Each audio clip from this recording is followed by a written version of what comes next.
नमस्कार, हिमाचल समय के लाइव स्ट्रीम में आप सभी का स्वागत है और मैं हूं अंजना नेगी। आज हम मौजूद हैं सोलन कोटला नाला में। आज हम आपको ऐसी शख्सियत से रूबरू कराने जा रहे हैं जो कि किसी परिचय का मोहताज नहीं है।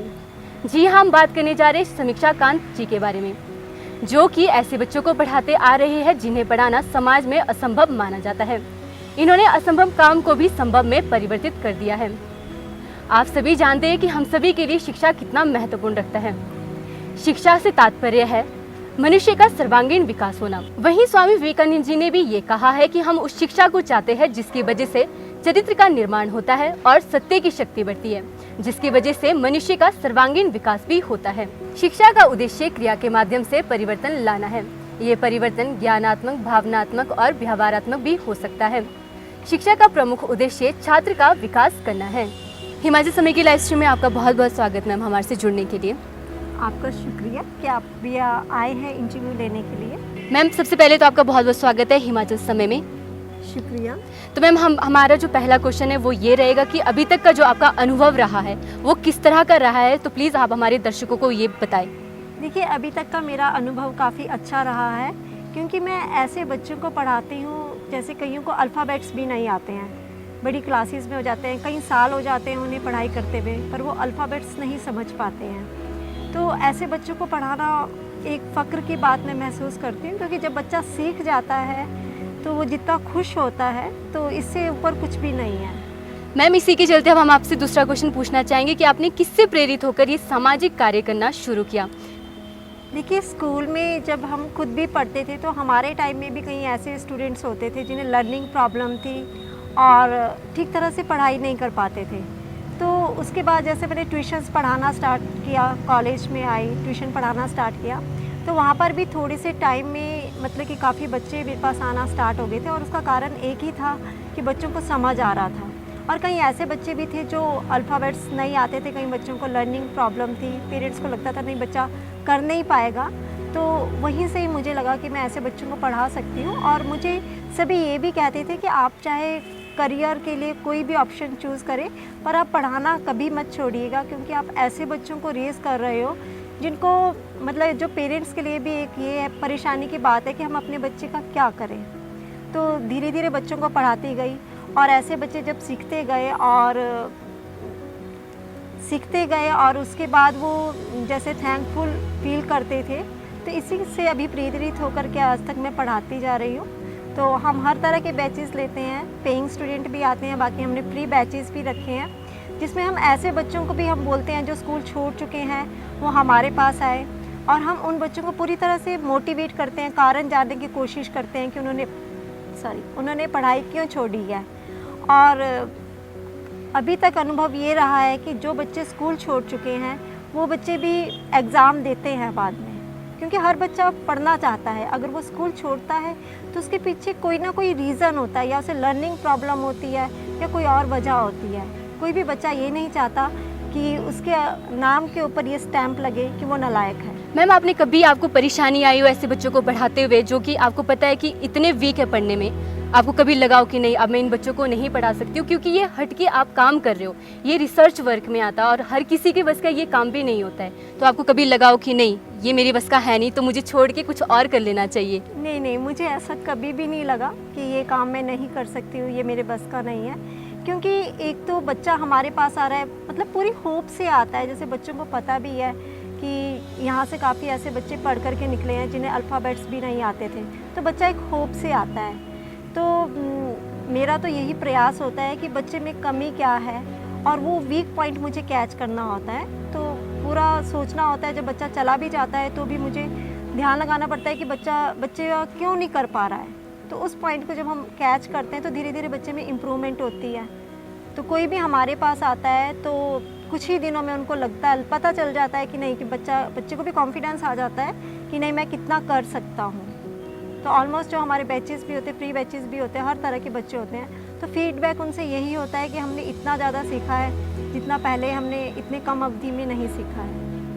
मैम, इसी के चलते मैं आपसे पूछना चाहूँगी कि अभी तक की आपकी कितनी उपलब्धियाँ रही है, तो आप प्लीज़ ये भी हमारे दर्शकों को ज़रूर बताएं। देखिए, पहले मैंने पेंटिंग का भी वर्क किया है, तो उस समय मेरी पेंटिंग नेशनल अवार्ड के लिए सिलेक्ट हुई थी। एंड उस टाइम लेकिन मैंने उसके बाद इस फील्ड में कोई काम नहीं किया। स्टेट अवार्ड के लिए भी मुझे कहा गया था एंट्री के लिए, लेकिन मैंने उस टाइम नहीं किया। उसके बाद मैंने जॉब भी किया कुछ टाइम, बाकी सोशल वर्क भी किया है। कारगिल मोहल्ले में हम बच्चों को पढ़ाते थे, स्लम्स एरिया में भी वर्क किया है, आश्रम में काम कर चुकी हूँ। और उसके बाद मतलब कई सालों से मैं लगातार अपने घर पर ही ट्यूशन्स पढ़ा रही हूँ। फ्री बैचेस भी हमारे होते हैं और स्टूडेंट्स भी आते हैं, ट्यूशन्स पढ़ने भी बच्चे आते हैं मेरे पास। मैम, हम ये पूछना चाहेंगे आपने कि आपने शुरुआत कहाँ से करी थी ऐसे बच्चों को पढ़ाने की? देखिए, जब मैं स्कूल कॉलेज में थी, मैं ट्यूशन्स उसी टाइम से दे रही थी और उसी टाइम से जैसे बच्चों में इम्प्रूवमेंट होती थी तो पेरेंट्स भी बोलते थे कि आप ट्यूशन का वर्क कभी छोड़िएगा मत। तो वहीं से शुरुआत की थी मैंने पढ़ाने की, बाकी चलता रहा। जैसे मैंने यहाँ पर भी पढ़ाना स्टार्ट किया है तो यहाँ पर जिस तरह से बच्चे आए तो हर बच्चा यही कहता था कि मैम आप कहीं कुछ लगाइए कि पता चले कि ऐसे बच्चों को भी आप पढ़ाते हो। तो उसी से आगे वर्क चलता रहा पढ़ाने का। मैम, कोई ऐसा रेयरेस्ट स्टूडेंट रहा हो कि आपको लगता है कि नहीं, इस बच्चों को पढ़ाना बहुत मुश्किल है और कभी कभार हम बहुत ज़्यादा फेडअप हो जाते हैं, हमें लगता है कि नहीं अब मेरी बस की बात नहीं है, क्योंकि बच्चों का बहुत सारे बच्चे होते हैं और उन सभी बच्चों का जो दिमाग है वो एक जैसा नहीं होता है, कैपेबिलिटी एक जैसी नहीं रहती है। कोई इजीली कैच कर पाता है, किसी को बहुत लेट समझ आता है, किसी को समझ ही नहीं आता है। तो उन बच्चों को समझाना और उस टाइम की जो सिचुएशन है उसको टैकल करना, किस हद तक आपने उसको सिचुएशन को हैंडल किया है? देखिए, कोई भी बच्चा अगर ट्यूशन पढ़ने के लिए आएगा वो तभी आएगा जब उसे पढ़ाई में दिक्कत होगी और यही एक रीज़न होता है कि वो ट्यूशन्स ढूंढता है। तो कई ऐसे बच्चे हैं, जैसे छोटे बच्चे भी थे जिनको अल्फ़ाबेट्स में प्रॉब्लम थी। तो एक बच्चा है जिसे 2 का टेबल लर्न करने में 2 मंथ्स लगे थे, तो बार बार वो भूल जाता था। बाकी कई इस तरह के भी स्टूडेंट्स आए जो बड़ी क्लासेस में थे और उन्हें अल्फ़ाबेट्स भी नहीं आते थे। तो जब जैसे उन्हें पता चला कि नहीं मैं ऐसे बच्चों को पढ़ाती हूँ, तो पूरे साल भर वो बच्चे रेगुलर मेरे पास आए हैं। और एक बच्चा उसमें ऐसा भी था जिसने स्कूल भी जाना बंद कर दिया था, वो मॉर्निंग टू इवनिंग रहता था। और अगर हम कहते हैं कि ऐसे बच्चे नहीं पढ़ना चाहते, केयरलेस होते हैं, वो बच्चा मॉर्निंग टू इवनिंग रहता था। मैं उसे जैसे वर्क देती थी, जैसे मैं उसे समझाती थी कि आपने इस तरह से लर्न करना है, और वो वैसे ही मेहनत करता रहता था। तो ये है कि ऐसे बच्चे मेहनत करते हैं। कोई भी बच्चा ये नहीं चाहता कि नहीं कि वो नालायकपन का उसके ऊपर स्टैंप लगे या उसे कोई वीक बोले। हर बच्चा मेहनत करता है, पर कई रीज़न्स होते हैं जिसके कारण उन्हें लर्न नहीं होता, याद नहीं होता। एक और मेरे पास स्टूडेंट आई थी जो 18 ईयर्स की थी और 9th में वो 2 बार फेल हो चुकी थी। तो उसे भी पढ़ाई का बहुत इंटरेस्ट था, लेकिन उसे कोई भी अल्फ़ाबेट नहीं आता था, ना मैथ्स में काउंटिंग उसे आती थी, हिंदी और इंग्लिश का कोई अल्फ़ाबेट उसे नहीं आता था। तो उसे भी मैंने इंग्लिश के अल्फ़ाबेट सिखाए थे, लेकिन due to Covid classes over हो गई और ऐसे बच्चों को तो हमें फ़ेस टू फेस ही पढ़ाना पड़ता है, ऑनलाइन हम नहीं करवा सकते। लेकिन ये है कि जितना वो सीख चुकी है इतना मैं उसके अभी भी ऑनलाइन क्लासेस लेती हूँ। तो मेरे ख्याल से हर बच्चा सीख जाता है, बस टीचर को पेशेंस रखना पड़ता है और एक मेथड ढूंढना होता है कि कैसे पढ़ाना है ऐसे बच्चे को। तो मुश्किल तो आज तक मुझे कभी भी नहीं आई, क्योंकि मुझे पूरा कॉन्फिडेंस है कि नहीं, मैं हर बच्चे को पढ़ा सकती हूँ, चाहे उसे कोई प्रॉब्लम हो। एक स्टूडेंट ऐसे भी है जिसे बोलने और सुनने में दिक्कत थी, उससे भी अल्फ़ाबेट्स नहीं आते थे, बट अब वो भी पढ़ रही है। तो ऐसे काफ़ी बच्चे हैं जो अल्फ़ाबेट्स के कारण नहीं पढ़ पा रहे थे। कई ऐसे भी है जिन्हें अल्फ़ाबेट्स आते थे और लर्निंग प्रॉब्लम थी। कई ऐसे थे बड़ी क्लासेस में थे, उल्टे अक्षर भी लिखते थे। तो अलग अलग केसेस के बच्चे आते हैं, बाकी इंटेलिजेंट बच्चे भी आते हैं। ज़रूरी नहीं कि इसी तरह के हमारे पास सारे बच्चे आ रहे हैं। मैम, आपके पास जो बच्चे आते हैं वो पेइंग स्टूडेंट आते हैं या नॉन पेइंग स्टूडेंट आते हैं? किस तरह के बच्चों को आप पढ़ाती हैं? मेरे पास दोनों तरह के स्टूडेंट्स आते हैं, पेइंग भी आते हैं, नॉन पेइंग भी आते हैं। और जो हमारे फ्री बैच में बच्चे आते हैं, फ्री बैच में वही बच्चा आएगा जिसके पास मतलब पेइंग कैपेसिटी उसकी नहीं है। नहीं तो काफ़ी सारे तो ये सोचते हैं फ्री बैच है तो शायद वहाँ पर पढ़ाते होगे या नहीं पढ़ाते होगे, तो इतना फेथ नहीं होता है जिनकी पेइंग कैपेसिटी अच्छी होती है। तो एक मेरे पास एक फ्री बैच में एक बच्ची आई थी, तो वो फर्स्ट क्लास में पढ़ती थी। तो उसने आफ्टर 1 ईयर वो मेरे पास फिर से आई और उसने मुझे कहा कि मैम आपको याद है लास्ट ईयर मैं आपके पास फ्री बैच में आई थी और मुझे इंग्लिश पढ़ने में काफ़ी दिक्कत थी, लर्न भी मुझे कुछ नहीं होता था। तो यहाँ अटेंड करने के बाद अब मुझे इंग्लिश अच्छी लगती है, मैं लर्न भी करती हूँ और थोड़े बहुत सेंटेंसेस अपने घर में भी बोलती हूँ। तो ऐसे ही बच्चों से अभी प्रेरित होकर के मुझे ये लगा, मतलब कि ये लगा कि अब मैं रेगुलर फ्री बैच रखूँ। पहले तो ये था कि मैं साल में 2-3 बैचेस लेती थी, कुछ मंथ से फ्री में कराती थी, बट अब मैंने आगे फ्यूचर में ये रखा है कि फ्री बैच में कंटिन्यूली चलाऊँगी, जिसमें मैं एक बच्चे को 1 महीना तक मतलब कि बच्चा आ सकता है, ओवरऑल उससे जो लर्निंग प्रॉब्लम है, मैथ्स की प्रॉब्लम है, वो सॉल्व करेंगे। क्योंकि ये होता है कि अगर बच्चे ने बेसिक चीज़ें सीख ली तो काफ़ी हद तक बच्चा रन हो जाता है। मैम, जैसे आपको भी पता है कि पैंडेमिक चला है और ऐसी सिचुएशन में बच्चों को, आपको पता है, सोशल डिस्टेंसिंग का हमें बहुत ध्यान रखना पड़ता है, तो आप किस तरह से बच्चों को पढ़ा रहे हो? ऑफलाइन पढ़ा रहे हो या ऑनलाइन आप क्लासेस दे रही हो? देखिए, पैंडेमिक के दौरान हमने कोई भी क्लासेस यहाँ पर नहीं ली है और सब कुछ हमारा ऑनलाइन ही चला है। इसमें हमारे फ्री बैचेस भी है, जो मैथ्स के बैच है, इंग्लिश का बैच है, तो उसमें कंटिन्यूली बच्चे पढ़ाई कर रहे हैं। मैम, आपको पता है कि अभी बच्चों को पढ़ाना बहुत ज़्यादा मुश्किल हो जाता है, तो आप क्या ऐसी उनको ट्रिक्स देती है कि जिससे वो एकदम से मतलब वो कर लेते हैं, ग्रेप कर लेते हैं चीज़ों को? देखिए, ये तो सही बात है कि बच्चे पढ़ना भी नहीं चाहते। छोटे बच्चे होते हैं कहीं, तो वो नहीं पढ़ना चाहते। एक मेरे पास छोटी क्लास का बच्चा आया था, फर्स्ट क्लास का, तो वो जैसे पहले आया, ट्यूशन आया, उसके पेरेंट्स ने भेजा, तो वो डरा हुआ सा था कि मैम शायद मारेगी। तो मैंने उसे कुछ भी नहीं कहा, उसे पढ़ने के लिए भी नहीं कहा, क्योंकि पेरेंट्स ने बता दिया था पढ़ना नहीं चाहता है। आफ्टरवर्ड वो मैंने उसे कहा कि देखो, अगर पढ़ना है मैं तभी पढ़ाऊँगी, नहीं तो नहीं पढ़ाऊँगी। फर्स्ट डे भी वो पढ़ा नहीं, सेकंड डे भी पढ़ा नहीं, थर्ड डे उसने खुद कहा कि मैम मुझे नहीं पढ़ना है। फिर उसके बाद मैंने उसे कहा नहीं कि ठीक है पढ़ना है तो आ जाओ, नहीं पढ़ना है तो साइड में बैठ जाओ जाके। लेकिन कुछ दिनों बाद 4th-5th डे में उसने खुद कहा कि मैम मुझे भी पढ़ाओ, क्योंकि उसने देखा कि सभी बच्चे पढ़ रहे हैं, छोटे छोटे बच्चे भी पढ़ रहे हैं, तो उसने खुद कहा कि नहीं मुझे भी पढ़ना है। तो ये होता है कि बच्चा एक माहौल देख कर के खुद ही बोलता है।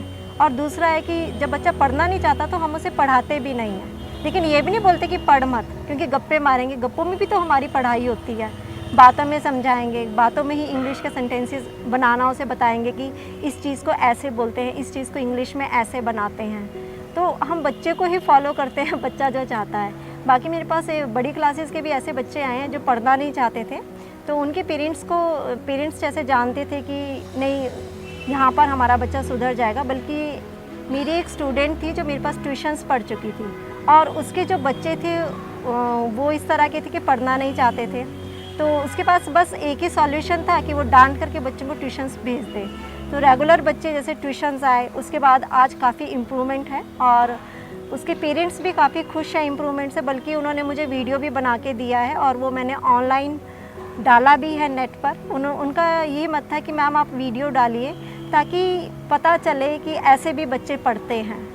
तो हर तरह के बच्चे आते हैं, कई ऐसे हैं जिनको अल्फ़ाबेट्स नहीं आते हैं, उन्होंने भी मुझे वीडियोस बना करके दिए हैं ताकि मैं नेट में डालूं और जैसे लोग देखें तो उन्हें पता चले कि पढ़ाया जा सकता है। उन बच्चों को भी जो पढ़ना नहीं चाहते, उन बच्चों को भी पढ़ाया जा सकता है जो बहुत सालों से अल्फ़ाबेट्स नहीं सीख सके।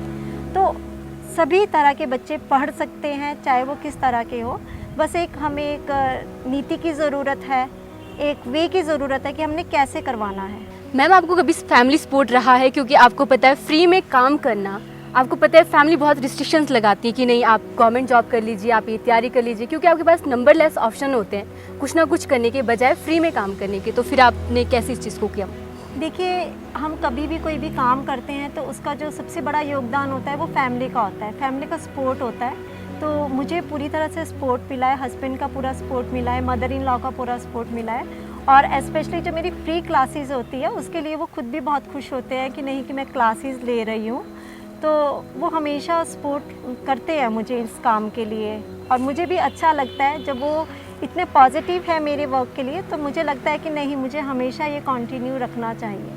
मैम, आप हमारे दर्शकों को क्या संदेश देना चाहते हैं, और ये भी बताएं कि जो बच्चे हैं, जो खास करके जो ज़रूरतमंद बच्चे, वो आपसे किस तरह से जुड़ सकते हैं? देखिए, मैं सबसे पहले यही बात कहना चाहूँगी कि अगर बच्चा पढ़ाई में वीक है तो उसे ये कभी मत बोलिए कि वो वीक है। कोई आप ऐसा टीचर ढूंढिए जो उसे शिक्षित करे, क्योंकि असंभव कुछ भी नहीं होता है, हर बच्चा पढ़ना चाहता है।